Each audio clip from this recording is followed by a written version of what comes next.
What's going on, guys? Now in this video I want to talk about the Trustee scout rifle rapid fire frame, to be specific, from the Deepstone raid in a PvP sense. Now we all know this weapon is very good. I'm finally talking about this weapon because I finally got the drop. I've been doing a lot more raids this past year, and yeah, this is a very popular weapon, and a weapon I really like, and I gave this a go in PvP and had a really good time. And I want to break it down, talk to you guys about its perks, what you want to go for, and just talking about how you want to play this weapon. Now, will this be a top tier meta choice for the PvP sandbox?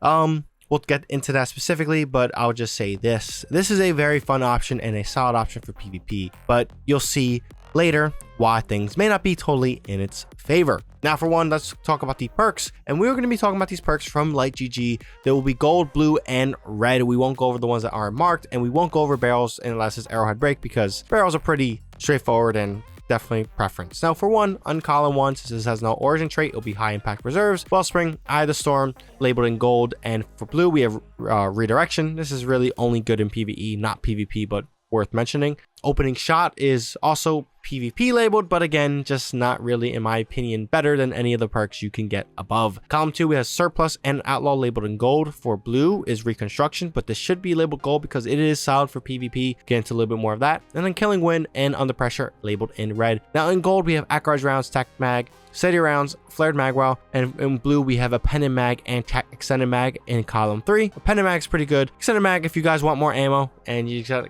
of want to make reconstruction a little bit more ridiculous, this could be an option for you, but this is again really for PvE and not so much PvE. Arrowhead break, only barrel should ever use for this type of weapon archetype or just weapon style, and this is a rapid fire frame. Now let's go over the god roll, what you want to use in PvP. Arrowhead break, Akkar's rounds, reconstruction, and high impact reserves with hopefully a range masterwork, and putting counterbalance stock because you want to make that bounce intensity in that vertical pattern as easy as possible, because it is a precision based weapon and your shots matter, specifically as a scout rifle. Now, reconstruction and high impact reserves may be counterintuitive because one is based off of your magazine size, so it will only kick in high impact reserves to give you a damage buff, you know, when your magazine is on the lower 50% side of things, and reconstruction increases your mag size, and it's pretty good. Trust me, guys, this is a really good PvP perk. It just allows you to keep on shooting constantly, and for scout rifles, that is a massive benefit. It's something I've talked about. Skyburner's Oath, an exotic scout rifle you can use. We'll be mentioning a little bit soon, but yeah, it's like really good, and it really allows you to continuously shoot and chain and really just hone in and dominate people. Now, will it benefit, of course, from a damage buff like high impact reserves? Of course, this weapon can benefit from it,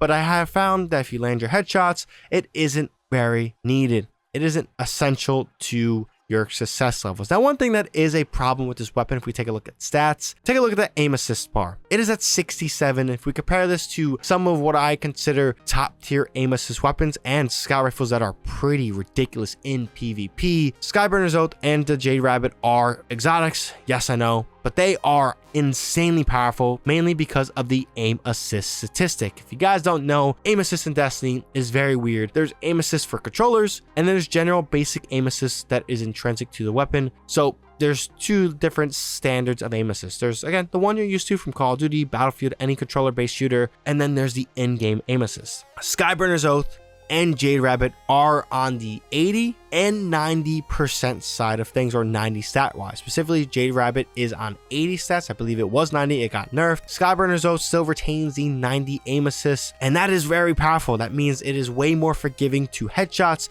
And for a scout rifle, granted these are high impact frame exotic scout rifles, these make wonders of a difference when it comes to picking and utilizing a long range weapon for the PvP sandbox. Now, another comparable weapon to Trustee that's legendary, if you guys want an example, is the Servant Leader. As we can tell, range, stability, handling are all things that this weapon does better than the Servant Leader. While the zoom is better for Servant Leader, again, I think that is something you can manage with how forgiving the reticle is for the Trustee. But again, aim assist for a precision based weapon should be kind of one of the determining factors of whether or not this will be a top tier meta choice. As you see here, there is two exotic scout rifles that are way better, and I mean way better, in that role of long range headshot machines, and that is Skyburner's Oath and the Jade Rabbit.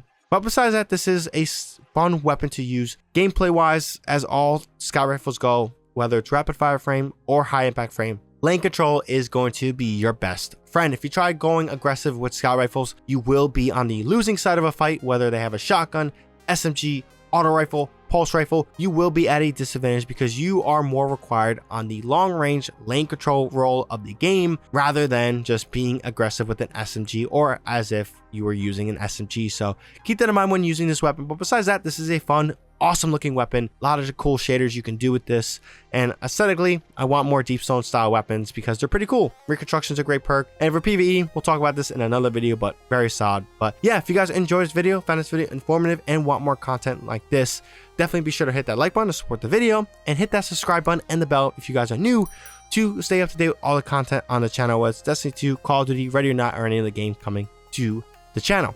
But yeah, this weapon, varmint, deepstone, get a crew, LFG. It's an easy raid for the most part until the boss, where you may need divinity to make things much, much easier. But yeah, till then, hope you guys have a good one. Challenge you here, and I'm out.